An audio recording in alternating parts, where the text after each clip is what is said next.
Këshilli i Qarkut Elbasan gjatë një ceremonie zyrtare nderoi me titullin Mirënjohja e Qarkut Elbasan ambasadorin e Mbretërisë së Arabisë Saudite në Republikën e Shqipërisë. Zyrtari i lartë u nderua me motivacionin për aktivitetin social dhe human, për kontributin e dhënë në nxitjen e shkëmbimeve kulturore dhe ndërfetare, duke promovuar dialogun, mirëkuptimin dhe bashkëtesën ndërfetare në Qarkun e Elbasanit me iniciativë të komunitetit musliman. Titulli u dorëzua nga kryetaria e Qarkut, zonja Ermira Urupi. Me motivacionin për aktivitetin social dhe human, për kontributin e dhënë në nxitjen e shkëmbimeve kulturore dhe ndërfetare, duke promovuar dialogun, mirëkuptimin dhe bashkëtesën ndërfetare në Qarkun e Elbasanit.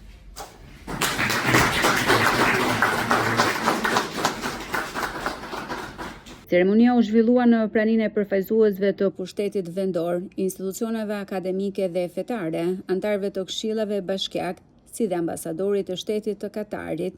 përfaqësuesve diplomatik dhe personalitetet të jetës kulturore e shoqërore.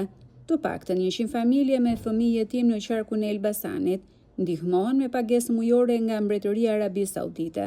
Në fjalën e tij për InfoWeb Median, ambasadori premtoi të tjera projekte sociale në ndihmë të familjeve në nevojë në të gjithë Shqipërinë, veçanërisht në Elbasan.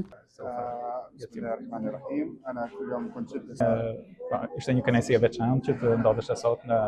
qytetin e Elbasanit, ku më akordua dhe titulli Mirënjohja e Qarkut Elbasan për kontributin në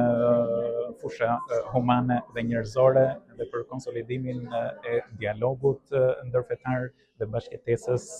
vlerat të cilat ne i çmojmë edhe i promovojmë, gjë e cila është mishëruar edhe në popullatën e qytetit Elbasanit dhe jo vetëm.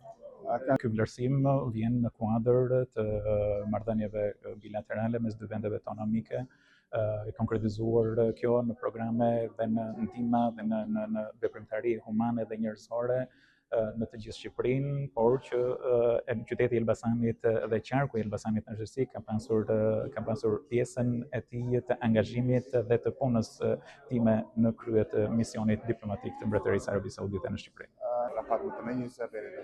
Unë jam optimist dhe shpres plot që marrëdhëniet tona bilaterale do të konsolidohen ende më shumë në të ardhmen në të gjitha fushat me interes të përbashkët.